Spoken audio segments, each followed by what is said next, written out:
Despite what some people may believe, there are actually three units on a football field: offense, defense, and special teams. It's that last one that we're going to talk about here.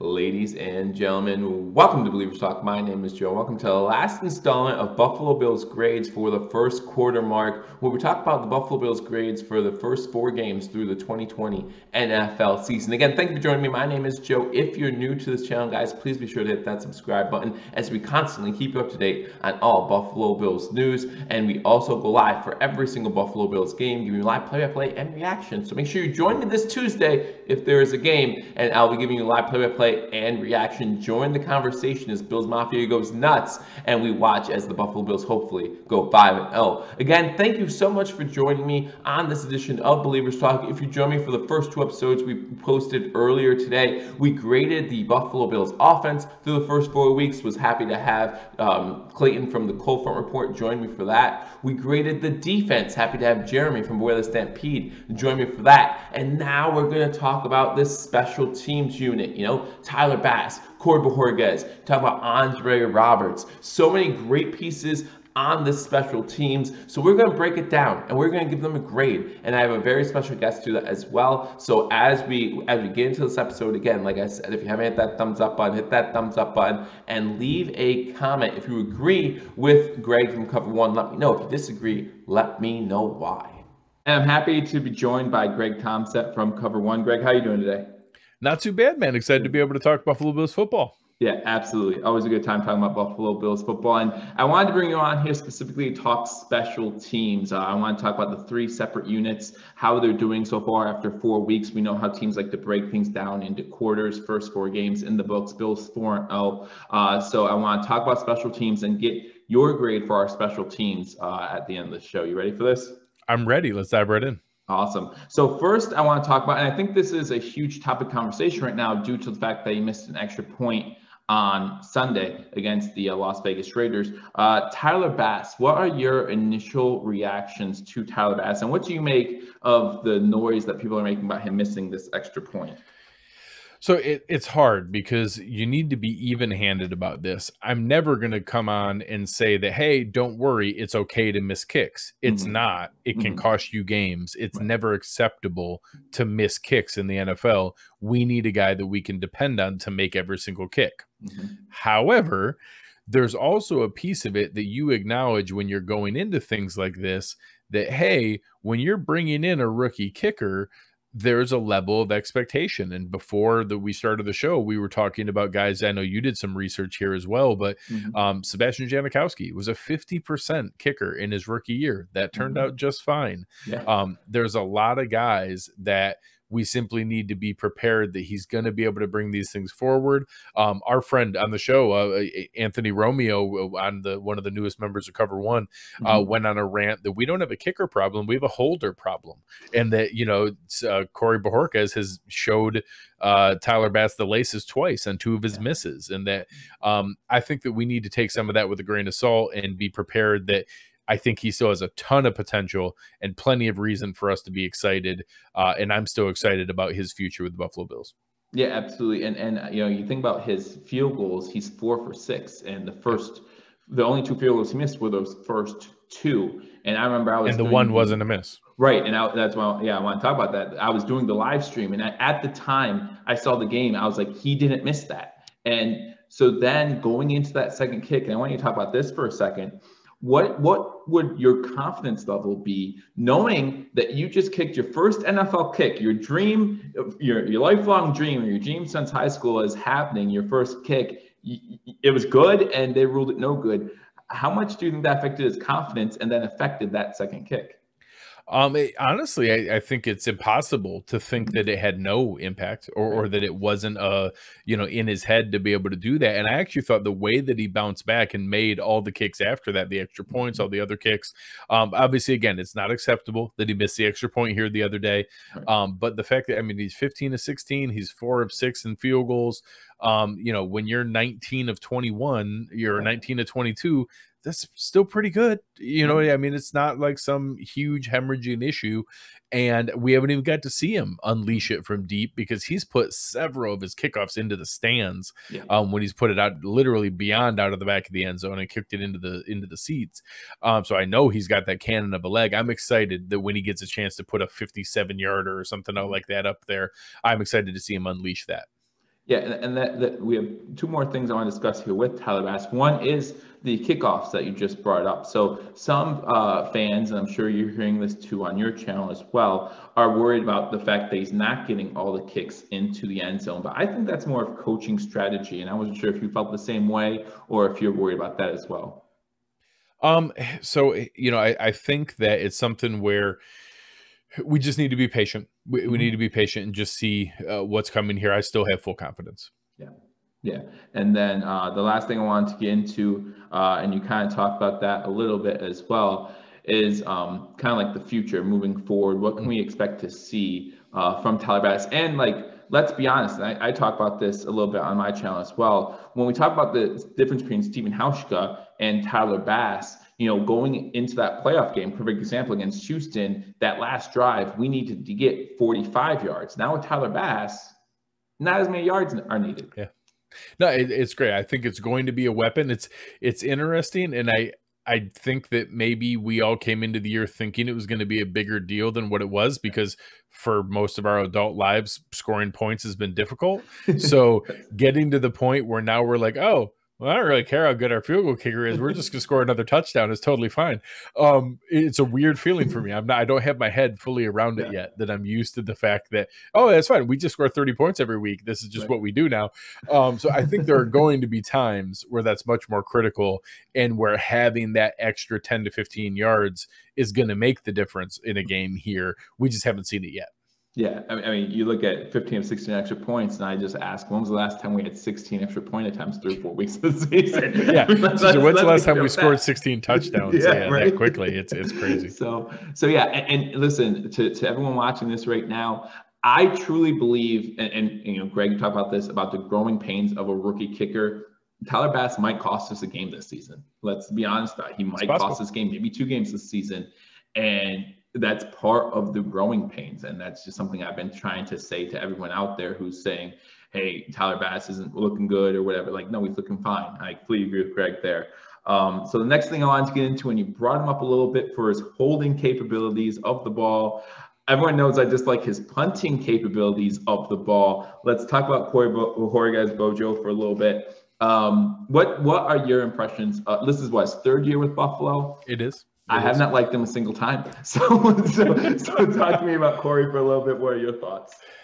So I've seen him live at training camp. I saw him live at the joint practices in Carolina. I saw him live at the preseason game in Detroit last year. I can confirm for everyone that kid can kick the crap out of the football. I've watched him kick the ball 70 plus yards a dozen times in my life. It's hard to not remember that. Yeah. And in games, I've actually brought up, we don't have a terrible punter. We have an incredibly inconsistent punter, which is frustrating. So last year, I would bring it up all the time. You look at the numbers of, you know, what happens when you have a punter who can kick the ball, you know, let's say 2 50-yard punts and then a 26-yard punt versus a guy who punts the ball 42 yards every time. They both average 42 yards a punt, but it's frustrating if that 26-yard punt is in a critical moment where we just gave up field position. So up until this past game, up until the Raiders game, he had actually been, Aaron had brought this up on our show, that maybe the small sample size is good for him, and that he doesn't have enough chances to have the crappy shank punt. And that, you know, obviously he had a killer, you know, coffin corner punt. He had the game where he only had one and it was a 53-yarder with no return. Then we had the awesome bounce on the 72-yarder that put it down at the 3. And it just shows you the capacity and the capability is there. Then in this game, we have 2 touchbacks, which at least the frustrating part is that had actually been his strength. I hated it that we had so many at the 15, 16, 18-yard line and not the 6 or 8-yard line or 5-yard line, but at least he was keeping it within the 20.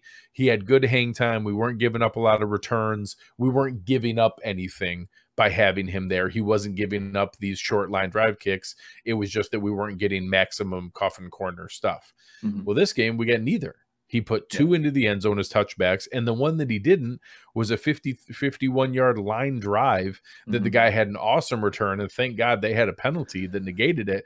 Otherwise, it would have been a horrible punt that would have had like a net 10 or something like that in his yardage. So this was his worst game of the season easily. But I will say, I think that on the whole, there's been more good than bad. And I think that's what we can hope for the rest of the year is he's not all of a sudden going to become a Pro Bowl punter. But if we can get more good than bad, I think it can be tolerable. And then I'll go through the same thing next year, hoping that we draft a punter next year, just like I was hoping we drafted a punter this year. Yeah, and see, guys, this is why I bring Greg on to talk me off that ledge of Corey Bojo is the worst player in the world. See, but yeah, like I was at the Eagles game last year, and if you were at that game, there were swirling winds, like there are a lot of times late in the season in Buffalo. And yeah, he was really impressive in that game. There are some punts that he had that I was just amazed. You saw the Eagles punter, whose name slips my mind, just kick like a 30-yarder because the wind just took it and just did whatever it wanted to it. And then the next series, the Bills have to punt, and he booms a 60-yarder, and you're just like, okay, then we can do this. And so yeah, I completely agree with you. Inconsistency is more his problem. We did all see that 72-yard punt. I believe it was against the Dolphins or the Rams. I forget which game that was, but the 72-yarder was against the Rams. The Rams, yeah. So we all saw that punt. And with the 53-yarder week 1, that was his only punt. But yeah, definitely consistency issues. So when you talk about holding the field goal now, do you believe that holding for a field goal kicker is holding for a field goal kicker? There's no change, or do you think the switch from Hauschka to Bass has some effect on holding the football? I would say in general, it's a pretty consistent mechanism.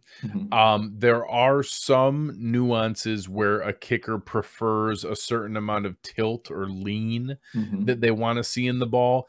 In general, it's so quick that the snap needs to be where it is. They want to get the ball with the laces already on the hand so he can put it down and spin it. That I think sometimes where the laces are is as much on the snapper as it is on the holder, because he's trying to get it in that same spot, putting it down and spinning it, because people need to realize he's not putting it down and spinning it a certain amount because he felt where the laces are. He's doing that in muscle memory. That is so instantaneous split decision or split second action that getting the ball down spin is complete muscle memory. He's doing the exact same thing every single time. So I actually had a couple people that are familiar with that I went back and forth with, that's it's not 100%. I don't want to put this as a Reed Ferguson issue, but it's maybe equally Reed Ferguson as it is to Corey Bojorquez, that the snap was maybe not exactly the way it's supposed to be, because he's just get it down spin. It's not something that he's deciding midway, like, oh, I saw that the laces were here, I need to turn it 3/4 of the way around this time instead of halfway around. So I'm not aware of anything dramatic between the way Bass likes it from where Hauschka likes it. So it should be pretty consistent in the way that they're doing it. Yeah, and I have to be honest, ever since Reed Ferguson signed that contract extension, I just haven't been as excited about Reed Ferguson as I was prior to that contract. So, and I mean, he's literally the only thing I care with the long snapper is don't snap it over the punter's head or over the holder's head, and he hasn't done that. So, I think he's fine, and he gets down there in coverage on occasion. But yeah, I don't know that he's a miraculous holder or snapper. How much joy or hate can you give a long snapper, right? It is what it is. Right. But yeah, so I would say I am a borderline Corey Bojorquez apologist. I do try to bring some level-headedness to it, but I'm not a fan by any means, and I am very much open to replacing him. I just probably think it's going to be replacing him next year. Yeah. We're having him all year this year. I'm still trying to wrap my head around that. But now let's get to a guy who I know we're both very excited about, and Bills fans in general should really be excited about this guy. Let's talk about the stud that we have on special teams, Andre Roberts. I know you love him. I'm a huge fan. I want to hear your thoughts. I will fist fight someone over Andre Roberts. Andre Roberts is arguably the best kick returner in the NFL. Yeah. He's leading just about every statistic in the NFL right now. He's the number one in the NFL in punt or a kick return average, 34.7 yards per kick return. He has the most punt return yards in the NFL and the second highest punt return average, and he easily has the most total return yards, even though Devin Duvernay has a touchdown in Baltimore, which obviously gives him a ton of yards for his. And he's the only guy with a higher average because he has a 100-yard touchdown in there. Andre Roberts, and the biggest thing is he is the most fearlessly aggressive kick fielder I've ever seen. He never lets it bounce. He goes crazy and catches it on the run more than anybody I've ever seen. It's weird the way that he's able to do it sometimes, where he already has his momentum going. And then he always goes north and south. You very rarely see the wasted effort back and forth. So he's always aggressive, cutting up field, getting extra yards, and those things matter. I know our friend Bruce Nolan did a really great breakdown of there's a direct correlation with starting field position and points scored, and that scoring points is the most important thing in football. And when you have better starting field position, you score more points. Therefore, Andre Roberts helps you score more points. And that, when you have a guy that gets you those, it's, when we had Ray McLeod and Isaiah McKenzie and guys back there, it's not just that I'm nervous about them muffing it. It's that they're not confident enough to always catch it. And when they let it bounce, just like Cooper Kupp let the ball bounce for Corey Bojorquez, that 72-yarder, 20 yards of that was bounce. It was a 52-yard punt that if he catches, they're at like the 23-yard line. And instead, he let it bounce to the 3. Andre Roberts never lets that happen. And he's phenomenal. I get it that some fans get frustrated that, I wish we had a Mecole Hardman who was also a really good receiver and the gadget jet sweep guy instead of McKenzie. I want that too. I'm not saying I don't want that. I wish that Andre Roberts and Isaiah McKenzie and those guys were all one human and they could be the return guy and the receiver and the jet sweep guy. That'd be great. But 26 teams in the NFL by my count don't have that. I counted 6 guys who are primary returners and a material contributor on offense. Almost every single team has a dedicated returner. The Patriots have 2. They have a dedicated kick returner and a dedicated punt returner. It's just reality in the NFL, and we have a really good one. Yeah, I mean, I even said that, again, going back to this last game against Vegas, opening kickoff, Andre Roberts returns it to the 42, 43-yard line. The Bills go 3 and out. Now, imagine if that was back at the 20 or the 25 and the Bills go 3 and out. That completely changes the whole ballgame right off the snap. We're able to punt it away. We're able to get the ball back like nothing happened. And, I think that field position is such a key stat that goes like unnoticed sometimes, and just to see him. And not only that, we also see him on offense. He can be productive on offense. We saw him, I think it was on like a double jet sweep that didn't go so well, but they tried a gadget play. He can work the receiving game. So I think that's a benefit as well. Yeah, he's been out there for a lot of snaps, more snaps than last year, actually. So he's gotten a handful of targets, a couple of carries, different pieces like that I like it that they're trying to work him in. Yeah. I mean, I can't say enough about Andre Roberts. Last year, he was the only guy who was both a top 10 in kick return and punt return yards. And like you said, I remember the year. I'm sorry?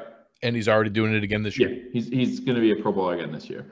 And I remember it wasn't that long ago, 3 years ago, when it was Ray McLeod or Isaiah McKenzie. And just the thought of them muffing it brought sweat to my brow. I was like, they're not going to get. And then, you talk about last year when he was hurt. Like, I have no issue with Micah Hyde, but there's still some concern. I mean, if Micah Hyde goes down and gets injured during special teams, then that puts your defense at a huge disadvantage. So to have that guy back there, I think is very special. Yeah, absolutely. And then the last thing we want to talk about with special teams, and then I'll get your grade as far as how they're doing so far, are all the free agent acquisitions and the draft pick, or I'm sorry, not the draft pick, but the undrafted free agent, of course, that we have on special teams as well. We're talking about Tyler, and you could say his last name for me. So Tyler Matakevich, Taiwan Jones, Reggie Gilliam, the core pieces to that special teams unit. Yeah. Yeah, so go ahead and talk about those guys for a minute and let me know what you think about them. I mean, obviously, Reggie Gilliam with the touchdown and his work at tight end withstanding. What has he done on special teams? Yeah, so it's interesting, and I give PFF as much hard time as anybody out there. Yeah. I consistently give them a hard time, and it's for good reason. But I Mhm. will say, I always some people say that their grades are trash, and I say they're not trash. They're Mhm. just overly specific. There's no way that you know who's a 67.3 and who's a 64.5. But if they grade a guy as a 90 and they grade Yeah. another guy as a 35, the guy that had a 90 had a pretty good game, and the guy that had a Right. 35 had a pretty crappy game. They're Right. not, completely off their rocker with how they do it. Now, I argue about how finite they try to get and how they try to rank players, but Mhm. I will say a lot of the guys that we think of as our best players are who they rank and grade as Yeah. the highest players. And shockingly, our highest graded special teams player is Reggie Gilliam. So Mhm. it certainly was a little bit of a surprise. The guy playing the most snaps is Tyler Matakevich, and he did grade very high. Our highest guys overall, we have a core, maybe 6 that are playing the most snaps, and it's Tyler Matakevich, Jaquan Johnson, Saran Neal, Taiwan Jones, Dean Marlowe, and Tyrell Dodson. And that's what you think of when you think of those are the kind of players that you like to see. The next group is Daryl Johnson is a primary special teams guy, and that's only in 3 games. So if he had played all 4 games, he'd be right up there in that primary group. Reggie Gilliam has been up there a lot. AJ Klein, those are the kind of players that we want playing special teams. Then you get into Roberts and Bass and Bajorquez. Right. So those are the guys that you think of in this kind of group that are going to contribute. And the Bills have a consistently positive special teams group that I see flashes of that. I see Matakevich down there in coverage. Saran Neal and Taiwan Jones are great gunners in their role of what we ask them to do. Matakevich comes kind of up the middle, right from his coverage unit groups, Mhm. and Gilliam's contributing in the same way. So I've been really, really impressed with it so far. I think they're doing a really good job, and that's all you can ask for. Is we haven't had any big returns, we haven't had a lot of penalties, we haven't had a lot of the issues or breakdowns. So they're doing what they're supposed to do and not giving up anything we shouldn't. Yeah, I mean, I did think that Buffalo Bills and Brand Bean did a great job trying to focus a little bit on special teams Mhm. during the offseason. You talk about, bringing Taiwan Jones back, and after that Houston game, it felt like we needed to. You talk about, getting Gilliam in here and things like that. I feel like there was a concentrated effort to improve what has been, to say, at best, a mediocre special teams unit over Yeah. the past few seasons. Yeah, there had been some weaknesses certainly, and the penalties were an issue. Some of the inconsistency was an issue. So being able to get to the point where we can have consistent coverage that we can trust, and a net positive now where we're blocking and getting, you see a few more creases for Andre Roberts so far this year than we had before.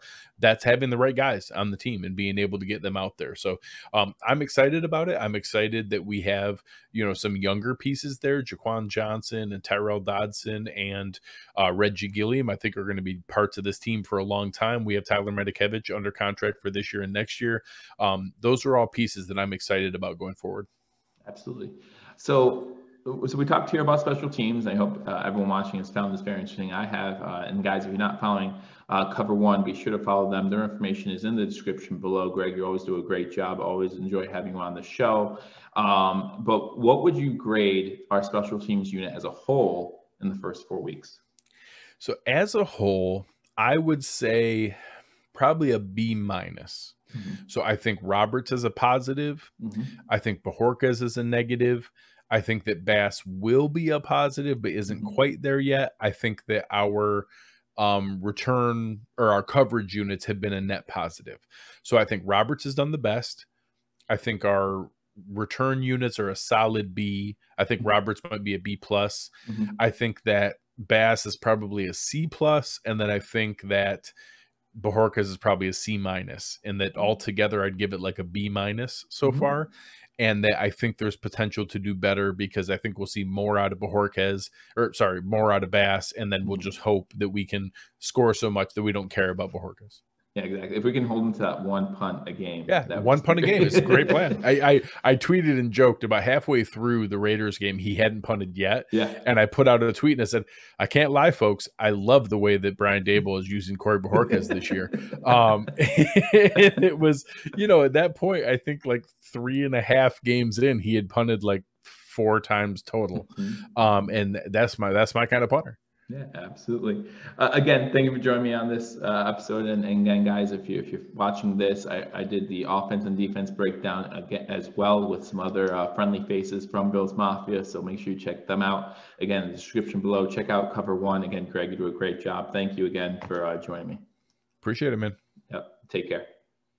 Again, a very special thank you to Greg from Cover One as he broke down the special teams. Again, let me know in the comment section, do you agree? Do you disagree with what Greg had to say? Again, the special teams unit is one that I love this year, and I hope that you guys agree with that as well. But let me know in the comment section. Hit that subscribe button if you're not already subscribed. And again, join me Tuesday for live play-by-play reaction to the game between our Buffalo Bills and the Tennessee Titans. Again, if you want to check out more on Cover One, great content, check it out in the description below. And also, if you haven't subscribed to Billievers Talk, hit that subscribe button, like this video, and leave a comment. I look forward to talking to you all soon. Until I do, go Bills.